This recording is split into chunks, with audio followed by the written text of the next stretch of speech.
BFM Business et 01 TV présentent De quoi je me mêle ? François Sorel. Nous voilà de retour, c'est De quoi je me mêle, vous le savez, sur l'appli RMC, sur l'appli BFM Business, sur 01 TV et sur BFM Business, à la radio, à la télé, le dimanche matin. Nous allons maintenant parler de 5G. Alors c'est vrai qu'on en parle beaucoup, de ce réseau de nouvelle génération qui est censé révolutionner la téléphonie mobile. Alors est-ce qu'il va le révolutionner ? Écoutez, peut-être un jour, peut-être pas forcément à son lancement. On va en parler avec un vrai spécialiste de la rédaction de 0net.com qui a mis les mains dans le cambouis, comme on dit. C'est Nicolas Lelouch. Salut Nicolas. Salut François. Monsieur 5G, monsieur smartphone, au sein de la rédaction de 0net.com, vous connaissez Nicolas, qui intervient régulièrement sur nos médias et nos réseaux.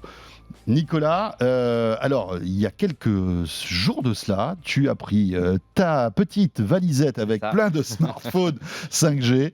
Tu es allé à Nice, qui est ta ville, voilà, tu es Je viens en effet. originaire de Nice, et tu as testé la 5G pendant plusieurs jours avec un article très complet. C'est même pas un article, c'est un dossier qu'on peut retrouver sur 01net.com.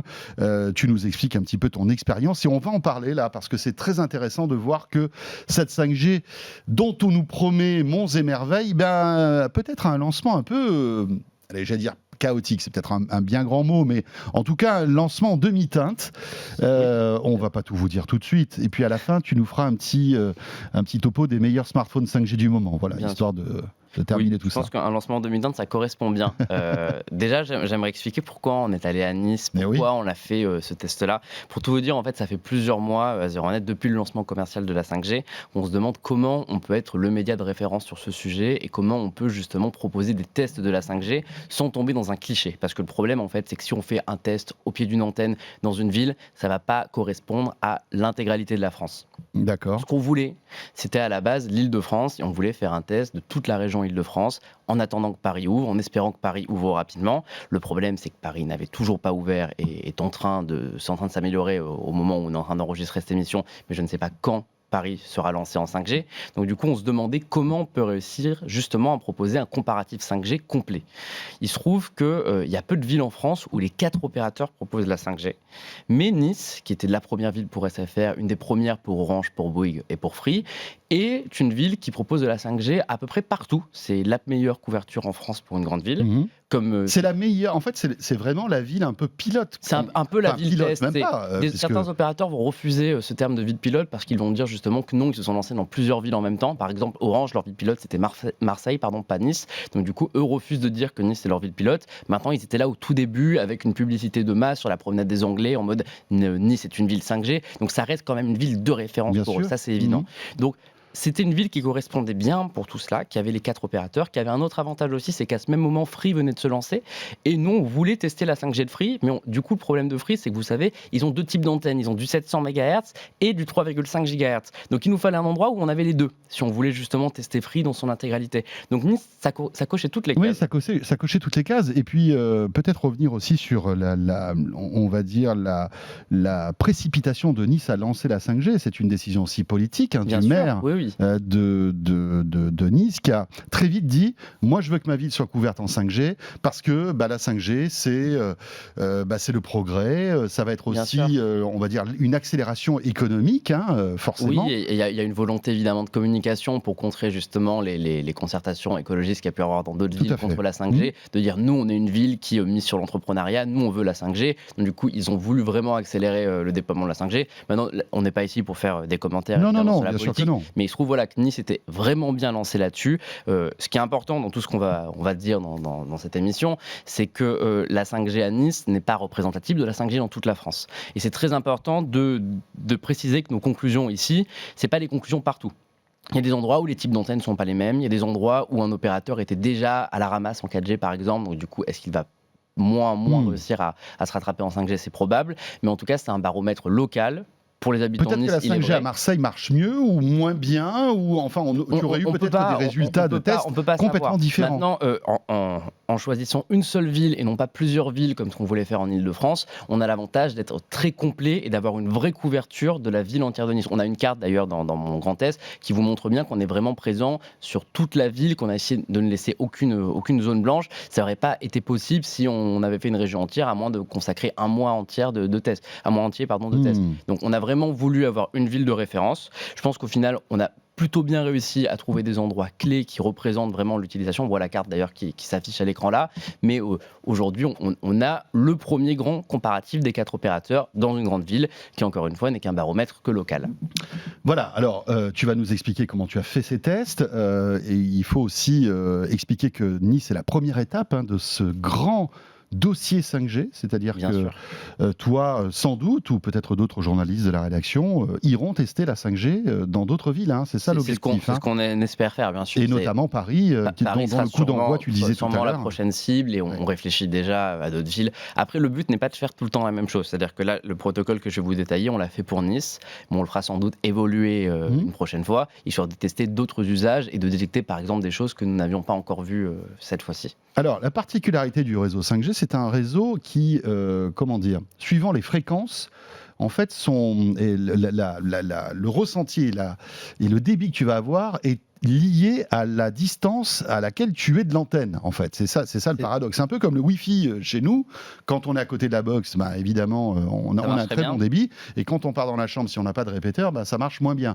La 5G, c'est un peu comme ça. C'est comme ça pour tous les réseaux mobiles. Mais disons que la 5G met en avant ce vrai problème parce que, je ne sais pas pourquoi d'ailleurs. Tiens, pourquoi il y a ce problème ? C'est une question de fréquence. C'est une question de fréquence. Les vraies fréquences 5G, même s'il n'y a pas de vraies et de fausses 5G, celles qui sont 3,5 GHz, qui sont les plus puissantes que les 4 opérateurs utilisent d'ailleurs, ces fréquences-là, elles ont énormément de mal avec la distance, elles ont énormément de mal avec le fait d'être en diagonale, par exemple. Il faut vraiment être en face ou sur le côté de l'antenne. C'est dingue ça, mais comment il faut faire ? Il faut se positionner ? Disons que c'est qu'un début, parce qu'à terme, le réseau va s'améliorer, il y aura plein d'antennes partout, il y aura d'autres fréquences qui vont compléter le réseau, et le but dans quelques années est que la 5G soit bonne partout. Maintenant, au début, on a soit la vraie 5G, soit la 5G un petit peu moins bonne, dont on va parler dans quelques temps, mais du coup, on se retrouve vraiment avec ce réseau qui est extrêmement capricieux. C'est pour ça d'ailleurs que ce qu'on a voulu faire dans ce test, c'est cibler des endroits populaires et non pas des endroits avec des antennes. On n'a jamais regardé sur la carte de la NFR, par exemple, où était l'antenne avant de se rendre à un endroit. J'ai visé par exemple le centre commercial Nice Étoile, qui est extrêmement populaire, la Coulée Verte, qui est un endroit où beaucoup de personnes se posent à midi pour manger, où les gens aiment bien se balader. J'imagine qu'il y a la place Masséna, bien sûr, oui, la Coulée Verte, c'est à côté de la place Masséna en l'occurrence. Voilà. Un grand centre commercial qui s'appelle Cap 3000. Je suis allé dans un jardin aussi qui est très populaire. Le but était vraiment d'aller dans des quartiers populaires, sans regarder s'il y avait une antenne, sans regarder s'il y avait une bonne couverture 4G déjà à l'époque. Et le but était de comparer à chaque fois. Au total, on a réalisé quand même 480 tests. C'est beaucoup à la main, lancés à chaque fois sur chaque téléphone. Vous imaginez le temps que j'ai passé, les cheveux que je me suis arrachés avec tout cela. Et sur ces 480 tests, il y en a 240 en 5G, 240 en 4G. D'accord, c'était justement pour faire un comparatif. On compare la 4G et la 5G, ce qui nous a permis d'avoir de très mauvaises surprises. Alors, on va rentrer dans le détail. Ton protocole, c'était donc des iPhone 5G. Je les ai ramenés d'ailleurs, c'est la première fois que je les montre depuis les tests. Nos 4 iPhones de test, ça fait beaucoup. Je vous cache pas que j'ai cru que j'allais me faire braquer à peu près 50 fois, mais tout s'est bien passé. Alors pourquoi l'iPhone et pourquoi pas, par exemple, alors du Huawei ou je sais pas moi, de l'Oppo, du Xiaomi, enfin aujourd'hui tous les opérateurs, enfin tous les constructeurs ont des smartphones 5G. Bien sûr, j'ai vu énormément d'accusations d'ailleurs sur ça en disant Samsung on est vendu à Apple, on préfère Apple. Non, pas du tout. Il y a une raison toute simple à ça. Enfin, il y a 2 raisons d'ailleurs. En novembre, en décembre, on avait déjà proposé des premiers tests 5G qui n'étaient pas un comparatif et du coup qui étaient juste une petite mise en bouche de ce que proposait la 5G. À l'époque, l'iPhone n'était pas compatible. Donc du coup, on avait utilisé un Samsung Galaxy S20, un Oppo Find X2 Pro, un Huawei Mate 40 Pro et un Google Pixel 4a 5G. Donc on avait représenté quand même pas mal du marché du smartphone. Il se trouve du coup que l'iPhone n'était pas compatible, du coup on l'avait laissé de côté et on avait fait ces tests avec des appareils Android uniquement. Là on s'est dit c'est l'occasion à la fois d'équilibrer et en même temps d'être représentatif d'une réalité qui est qu'aujourd'hui, le roi du marché haut de gamme, c'est l'iPhone à 90% de part de marché en France. Donc du coup, les gens qui investissent majoritairement dans la 5G aujourd'hui, qui ont des forfaits haut de gamme, sont les gens qui ont un iPhone. Donc l'iPhone 12, c'est très certainement bien plus que la moitié de la 5G aujourd'hui en France. Donc il est représentatif. Il est représentatif. Maintenant, après, c'est arbitraire parce que j'aurais pu prendre un Samsung, j'aurais pu prendre un Oppo. Sincèrement, les résultats n'auraient pas été tellement différents. Mais le seul truc qui était important, c'était d'avoir 4 fois le même. Parce qu'il suffit que la disposition des antennes soit un petit peu différente sur un appareil pour corrompre tout le test. Et puis tu dis que les résultats n'auraient pas été les mêmes, mais on avait remarqué que tu avais des disparités lorsque tu avais fait ton premier test entre un smartphone Android d'une marque et un autre smartphone Android d'une autre marque. C'était toujours léger, oui. Mais tu disais que Huawei, par exemple, avait des meilleurs résultats que Samsung sur la 5G. Huawei, à ma connaissance, c'est le meilleur. Ça aurait troublé, non, bien sûr. Non, idéalement, si on avait vraiment voulu les meilleurs résultats partout, il aurait fallu 4 Huawei. Le truc étant qu'aujourd'hui, Huawei sans Google, c'est combien de parts de marché sur le haut de gamme? C'est plus rien. De ce que les gens ont. Autant avoir 4 iPhones, c'est représentatif de la chose. Est-ce que lorsqu'on fera des tests dans une autre ville, on sera sur 4 iPhones encore? Pas forcément. Ça sera, on y réfléchira. Alors voilà, donc tes 4 iPhones, tu t'es baladé un petit peu partout dans Nice avec tes speed tests pour voir ce que... Donc tu prenais toujours la référence speed test? Alors oui, je vais détailler vite fait le protocole, on fait ça rapidement. Il y a 2 tests professionnels qui ne sont pas représentatifs d'un usage, qui sont un test de débit sur speed test et un test de débit sur nperf. À chaque fois, on note le débit descendant, le débit montant et le ping. Tout ça, vous avez un document à la fin de mon article qui vous montre toutes les mesures de la manière la plus transparente possible. Mais on a choisi de comparer que les débits descendants parce que c'était plus simple pour l'instant. Il n'y a pas cette différence en fait sur le reste. C'est ce qui est vraiment représentatif. Tout à fait. Donc ça nous permet déjà de voir si la 5G est vraiment meilleure que la 4G, théoriquement. J'insiste sur ce mot, vous allez comprendre pourquoi. Après, on avait des tests d'usage réels qui sont pour moi les plus importants et ceux que les gens ne font pas assez, à savoir télécharger un épisode, WandaVision en l'occurrence sur Disney+, télécharger un épisode de la série Lupin sur Netflix, télécharger un jeu sur l'App Store, donc Mario Kart cette fois-ci, mais ça aurait pu être n'importe quelle application puisque les serveurs de l'App Store sont les mêmes tout le temps, et enfin télécharger un fichier depuis Safari, en l'occurrence on l'avait hébergé sur Google Drive, mais ça aurait pu être sur n'importe quoi. Ça représente à la fois le téléchargement d'une pièce jointe dans un mail, mais aussi d'un fichier sur votre ordinateur. Voilà, tous ces tests représentent les usages qu'on peut avoir au quotidien avec son smartphone. C'est ce qu'on va faire et c'est ce qui est surtout le plus lent parce que charger une page, comparé 1,2 secondes à 1,4 secondes, ça ne vous aurait pas servi beaucoup, mais c'est des usages qui nous permettent vraiment de voir une différence techniquement. Encore une fois. Alors, on se souvient des opérateurs et des équipementiers réseau quand ils nous parlaient de la 5G il y a quelques mois, quelques années. Vous allez voir la 5G, les amis, ça va être génial. On va avoir des débits jusqu'à 10 fois plus rapides que la 4G. On pourra avoir une connexion fibre optique sur son téléphone, une latence incroyable, etc. Ça, c'était les promesses marketing. Et donc là, maintenant, toi qui as testé la 5G, est-ce qu'on est en phase avec ces promesses? Je pense que vous connaissez la réponse. Évidemment non. C'est souvent décevant la différence entre les promesses marketing et la réalité. Mais ce qu'on a constaté déjà, c'est que les tests de débit que beaucoup d'entre vous publient souvent sur les réseaux sociaux en disant « Oh, regardez, j'ai une super 5G, j'ai 200-300 mégas de plus qu'en 4G », ça ne veut pas dire grand-chose. Parce que souvent, celui qui a le meilleur test de débit n'est pas le premier sur Netflix, sur Disney+, ou sur Safari. C'est assez étonnant d'ailleurs, on se demande encore pourquoi, mais on peut imaginer qu'il y a vraiment une optimisation des opérateurs sur les serveurs de ces applications. Parce qu'aujourd'hui, c'est vrai que le speed test est devenu un petit peu l'ambassadeur sur les réseaux sociaux de la qualité d'un réseau, même d'une manière générale, pour la fibre, pour tout. Et c'est vrai qu'on peut imaginer que les opérateurs, il y a des serveurs évidemment qui sont adaptés, et on a vraiment le maximum peut-être du réseau là-dessus, mais à l'utilisation, c'est vraiment différent. Donc c'est bien beau d'avoir une très très bonne 5G sur ces captures d'écran, mais ça ne veut pas forcément dire que le réseau est meilleur. Et d'autant plus que ce dont on s'est rendu compte, c'est que par exemple sur Netflix, je crois que non, pardon, j'ai une bêtise, c'est sur Disney+, Orange est plus rapide en 4G qu'en 5G. Alors que pourtant, il met du x2 ou du x3 sur les speed tests à chaque fois. Donc il y a une petite pourtant, on peut différence. Imaginer que ça c'est les mêmes réseaux, quoi. Au bout d'un moment, après, ça rejoint la même. Maintenant, ça se joue à si peu qu'on peut imaginer qu'en réalité, ça dépend vraiment de l'instant T. Moment. Mais en tout cas, il n'y a pas un écart significatif entre la 5G et la 4G. Après, ailleurs, Orange et SFR, c'est vraiment les 2 meilleurs réseaux. Orange, c'est pour moi le meilleur, c'est celui qui a le meilleur potentiel. SFR est derrière à Nice. Je ne sais pas si ça sera partout pareil ailleurs parce qu'ils sont vraiment super bons réseaux à Nice. Mais en tout cas, les réseaux sont très bons chez ces 2 opérateurs. Mais c'est intéressant ce que tu dis. Ça veut dire qu'il y a quand même deux catégories de réseaux en 5G aujourd'hui. Tout à fait. D'un côté Orange SFR et de l'autre côté Bouygues et Free. Oui, parce qu'il y a le 3,5 GHz chez Orange SFR qui est massivement utilisé, et chez les autres, on a du 2,1, du 700, donc le réseau est un petit peu plus mélangé, ce qui le rend moins bon. Mais c'est vrai que sur Orange SFR, le 3,5 GHz, ça apporte, et c'est quasiment bon tout le temps. Il y a toujours, pour les deux opérateurs, des cas de tests où la 4G a été meilleure que la 5G. Il n'y en a aucun qui a fait une clean sheet et qui a été parfait du début à la fin. Maintenant, on a quand même un petit tapeur sur la 5G, c'est très bon, mais les deux opérateurs étaient déjà les deux meilleurs en 4G avant. Donc l'écart est léger. Maintenant, sur Bouygues et sur Free, là, il y a un gros problème parce qu'on est quasiment systématiquement sur une 5G moins bonne que la 4G. Tout simplement parce que ces réseaux 700 MHz, 2,1 GHz, ils sont pas bons du tout. C'est-à-dire qu'en fait, ces fréquences qui sont utilisées en 4G aujourd'hui procurent une expérience utilisateur meilleure que les mêmes fréquences qui sont en 5G. Tout à fait. C'est ce qui est assez étonnant, hein, mais il y a plein d'autres problèmes qu'on a vu. Par exemple, ce qui est assez étonnant chez Bouygues, c'est que quand leur 5G est bonne, elle est vraiment super bonne.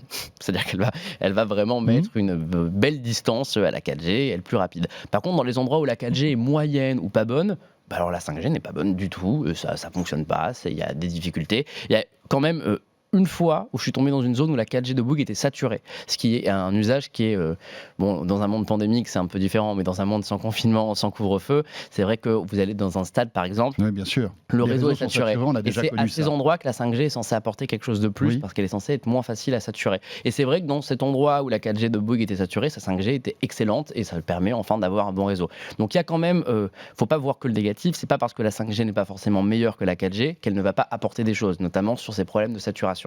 Et chez Free, par contre, là, c'est vraiment la grosse surprise, hein. Les réseaux 700 MHz sont moins bons que les réseaux 4G. Tout le temps. C'est-à-dire que si j'ai un iPhone avec une puce Free mobile à Nice, 5G, donc un iPhone 12, il va capter la 5G. Je vais avoir une expérience utilisateur moins bonne que si je désactive la 5G sur mon iPhone et que je repasse en 4G. Pas tout le temps, mais quand vous êtes sur un réseau 700 MHz, oui. Et c'est ça qui est très très inquiétant. Parce que Free a les deux. Free a les deux, 700, mais Free ne vous dit pas... Comme les trois autres d'ailleurs. Hein. Les autres n'ont pas du 700. Ils ont du 2,1, mais ils n'ont pas du 700. Mais le Free... Le problème qu'on a avec eux sur leur choix, c'est qu'ils ne vous disent pas si vous êtes en 5G ou en 5G 700 MHz. Et le problème, c'est que je crois qu'il y a 3 endroits durant mes tests où j'étais sur des antennes 3,5 GHz et où Free, franchement, rivalise avec Orange SFR. Mais parce que là, c'est pas de peu, c'est justement pas long. Parce qu'ils ont la bonne fréquence, le bon débit, et ça cartonne. C'est ça, et ça met vraiment une raclée à la 4G. C'est vraiment au-dessus. Par contre, les endroits où on est sur une 4G normale, plutôt bonne, et que vous êtes en 5G 700 MHz à côté, c'est une catastrophe. Quand je dis que c'est une catastrophe, ça m'a fait quand même m'asseoir 40 minutes par terre, parfois, à attendre qu'un téléchargement d'un épisode se fasse. Parce qu'il fallait attendre 38, 39 minutes pour que l'épisode entier se télécharge, ce qui est absolument long. Je ne prends pas la défense des opérateurs, mais on est au début d'une nouvelle aventure technologique qui est la 5G. Est-ce qu'on peut avoir le bénéfice du doute sur l'optimisation de tout ça ? Oui, bien sûr. Pour l'instant, et se dire, bon, voilà, ils sont en train de régler leur boulon pour que ça marche bien, etc. Voilà, moi, j'ai pas le souvenir d'avoir vécu ça avec la 4G. Hein. La 4G, non, ça marchait très vite. Mieux passé. La 3G, c'était moins bon déjà. Oui. Je sais que c'était un lancement compliqué pour les opérateurs. Donc, est-ce qu'on peut voilà, les pardonner, entre guillemets, en se disant, ben voilà, on pourrait refaire, par exemple, ce même test dans 6 mois ? Oui, bien sûr. Mais déjà, ce qui va dans ce sens, c'est que quand on est allé en novembre faire des premiers tests 5G, la 5G d'Orange était très mauvaise parce qu'elle avait plein de bugs. Aux mêmes endroits aujourd'hui, elle est meilleure. Elle est même parfois la meilleure. C'est-à-dire que peut-être de jour en jour, ça s'améliore. Il y a déjà une meilleure optimisation sur ce point-là. Et après, le gros problème aujourd'hui de ce lancement de la 5G, c'est qu'il dépend d'un cœur de réseau 4G, ce qui signifie en fait que votre 5G est bonne si la 4G est bonne, parce que ça va ensemble. Il peut y avoir des exceptions où la 5G est vraiment meilleure que la 4G, parce qu'il y a de la saturation, parce qu'il y a plein de choses, mais il ne peut pas y avoir une 5G vraiment détachée de la 4G, et tout ce qu'on vous promet depuis des années, comme par exemple la latence minuscule de la 5G, elle n'existe pas. Non, elle n'existe pas. Aujourd'hui, on a une latence 4G sur de la 5G. Il faut un cœur de réseau 5G, et ça, c'est prévu dans 3 ans, je crois. C'est prévu pour 2023. Voilà, donc voilà.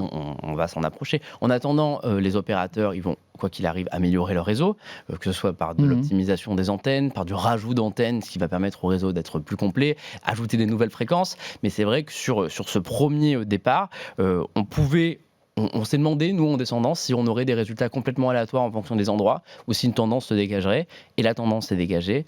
Les réseaux 3,5 GHz, c'est vraiment bon. Les autres, c'est plus compliqué. Je vous invite, voilà, vraiment pour avoir tous les détails, etc., les chiffres précis, à retrouver le dossier complet de Nicolas sur donc 01net.com. Nicolas, il nous reste quelques minutes. J'aimerais bien maintenant que tu nous fasses une petite photo du marché des smartphones de la 5G. Voilà, on est début mars. Peut-être qu'on a un téléphone qui commence à être au bout du rouleau, qui marche moins bien. On a envie de changer de téléphone. Première question, est-ce que ça vaut le coup de passer à un smartphone 5G ? Et deuxième, quels sont les meilleurs selon toi actuellement ? C'est paradoxal avec tout ce que j'ai pu dire qui était négatif sur la 5G, mais pour moi, oui, si vous changez de téléphone, prenez un appareil 5G aujourd'hui. C'est question de saturation du réseau, hein, surtout. C'est parce que plus on va avancer, plus les réseaux 4G vont être abandonnés, vont être saturés. Et même si la 5G n'apporte pas un vrai plus aujourd'hui, dans quelques années, elle va vous en apporter. Donc il vaut mieux opter pour un modèle 5G. D'autant que les tarifs sont aujourd'hui à peu près équivalents aux appareils 4G du même segment. Aujourd'hui, les appareils qu'on vous recommanderait sur le haut de gamme, ça va être ce genre entre 2 voire 3. Évidemment. Pour toi, aujourd'hui, il y a 3 appareils qui se démarquent sur la 5G. C'est des appareils références qui sont polyvalents. C'est pas tellement qu'ils sont meilleurs en 5G, c'est que c'est les 3 meilleurs appareils du marché et que oui, coup, bien sûr. Ils vont être, c'est ceux qu'on vous recommanderait. Il y a les iPhones, les iPhone 12, mais ça, évidemment, c'est pour ceux qui aiment iOS et pour ceux qui sont dans l'écosystème Apple. Après, Samsung a signé une très belle famille, les Galaxy S21 cette année. Ils sont vraiment très bons. Ces produits, le Ultra particulièrement, c'est un vrai coup de cœur. C'est difficile de faire plus complet.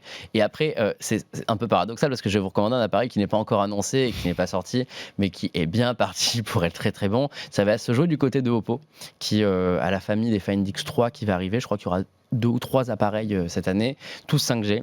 Et normalement, ces appareils vont être très très compétitifs. Donc je vous recommande plutôt d'attendre l'annonce d'Oppo si vous aimez l'univers Android.